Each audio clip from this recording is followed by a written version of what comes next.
Ladies and gentlemen, the Honorable Prime Minister of India, Shri Narendra Modi.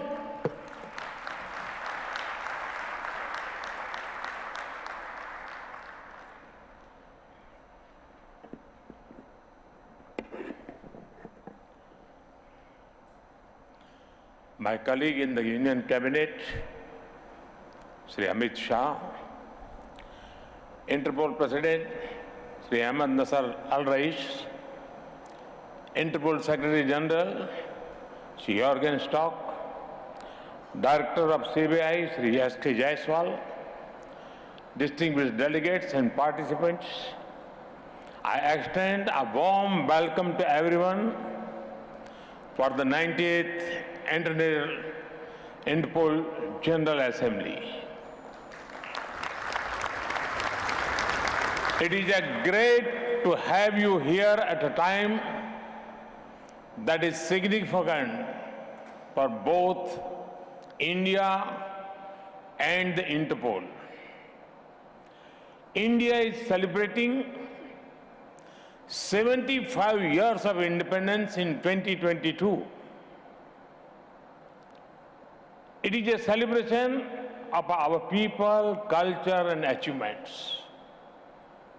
It is a time for looking back at where we came from and also for looking ahead at where we want to go.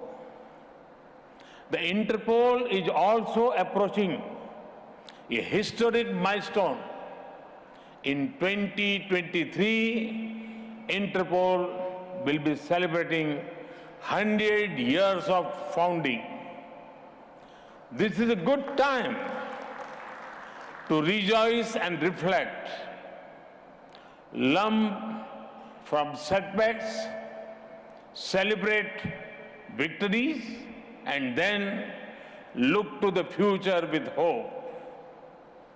Friends, the concept of Interpol finds a connect with various aspects of Indian philosophy. The motto of the Interpol is connecting police for a safer world. Many of you may have heard of the Vedas as one of the world's oldest scriptures. One of the verses in Vedas says, Ano bhadraha kratavo yantu vishwataha. It means, let noble thoughts come from all directions. This is a call for universal cooperation to make the world a better place. There is a unique global outlook in India's soul. This is why India is one of the top contributors in sending brave men and women the United Nations peacekeeping operations. Even before our own independence, we made sacrifices to make the world a better place. Thousands of Indians fought and died in the world wars. From climate targets to COVID vaccines, India has shown willingness to take the lead in any kind of crisis. And now, at a time when nations and societies are becoming inward-looking, India calls for more, not less, international cooperation. Global cooperation for local welfare is our call. Friends, the philosophy of law enforcement is best explained by Chanakya, the ancient Indian philosopher.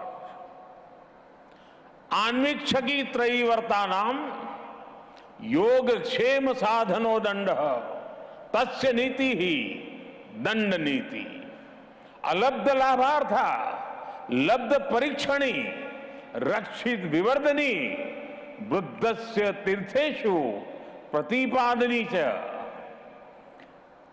It means the material and spiritual welfare of a society is through law enforcement. Law enforcement, according to Chanakya, helps in gaining what we do not have, protecting what we have, increasing what we have protected, and distributing it to the most deserving. This is an inclusive view of law enforcement. Police forces across the world are not just protecting people, but are furthering social welfare. They are also at the front line of society's response to any crisis. It was most visible during the COVID-19 pandemic. Across the world, police personnel put their own lives at risk to help people out. Many of them even made the ultimate sacrifice in service of the people. I pay my respect to them. Even if the world comes to halt, the responsibility of keeping it safe does not go away. The Interpol remained functional 24/7 even during the pandemic.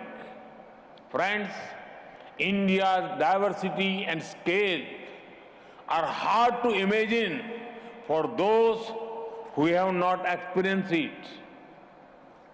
It is home to the highest mountain ranges, one of the driest deserts, some of the thickest forests, and many of the world's most densely populated cities. India packs the future of continents in just one country. For example, India's most populous state, Uttar Pradesh, has a population close to that of Brazil. Our capital, Delhi, has more people than the whole of Sweden. Friends, the Indian police at the federal and state levels cooperate to implement more than 900 national and around 10,000 state laws. Add to this the diversity of India's society. People from all the major religions of the world live here. There are hundreds of languages and dialects spoken. Massive festivals attract millions of devotees. For example, Kumbh Mela, the largest and longest spiritual mass gathering in the world, had 240 million pilgrims. With all this, our police forces work with respecting the diversity and rights of the people promised by the Constitution. They not only protect the people, but also serve our democracy. Take the scale of India's free, fair and massive elections. Elections involve arrangements for around 900 million electorals. This is close to the population of North and South American continents taken together. About 2.3 million police personnel are deployed to help with the elections. In upholding diversity and democracy, India is a case study for the world. Friends, over the last 99 years, the Interpol has connected police organizations globally across 195 countries. This is despite differences in legal framework system and languages. In recognition of this, a commemorative stamp and a coin have been released today.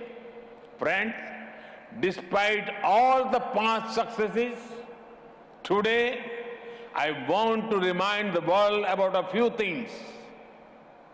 There are many harmful globalized threats that the world faces. Terrorism, corruption, drug trafficking, poaching, and organized crime. The pace of change of these dangers is faster than earlier. When threats are global, the response cannot be just local. It is time, and it is high time, that the world comes together to defeat these threats. Friends, India has been combating transnational terrorism for several decades. Long before the world woke up to it, we knew the price of safety and security. Thousands of our people made the ultimate sacrifice in this fight. But it is no longer enough that terrorism is fought only in the physical space. It is now spreading its presence through online radicalization and cyber threats. At the click of a button, an attack can be executed or systems can be brought to their knees. Each nation is working on strategies against them. But what we do within our borders is never longer enough. There is need to further develop international strategies. Establishment of early detection and warning systems, protecting transportation services, security for communication infrastructure, security for critical infrastructure, technical and technological assistance, intelligence agents. Many of the things need to be taken to a new level. Friends, some of you may be thinking why I spoke of corruption as a dangerous threat. Corruption and financial crimes have harmed the welfare of the citizens of many countries. The corrupt find a way to park the process of crime in different parts of the world. This money belongs to the citizens of the country from which they have been taken. Often, this has been taken from some of the poorest people in the world. Further, it is such money that is pushed into evil activities. This is one of the major sources of terror funding, from illegal drugs that destroy your life, to human trafficking, from weakening democracies to the sale of illegal arms. This dirty money funds many destructive enterprises. Yes, there are diverse legal and procedural frameworks to deal with them. However, there is a need for the global community to work even faster to eliminate safe havens. There can be no safe havens for the corrupt terrorists, drug cartels, poaching gangs, or organized crime. Such crimes against people in one place are crimes against everyone, crimes against humanity. Further, this not only harm our present, but also impact our future generations. Police and law enforcement agencies need to devise procedures and protocols to increase cooperation. Interpol can help by speeding up of red corner notices for fugitive offenders. Friends, a safe and secure world is our shared responsibility. When the forces of good cooperate, the forces of crime cannot operate. Friends, before I conclude, I have an appeal to all the guests. Do consider visiting the National Police Memorial and National War Memorial in New Delhi. You can pay respect to the heroes who laid down their lives to keep India safe. These were men and women, just like many of you, ready to do anything for the nation. Friends, let communication, collaboration and cooperation defeat crime, corruption and terrorism. I hope the 19th International General Assembly proves to be an effective and successful platform for this. Once again, I welcome you all to this important program. Thank you. Namaste.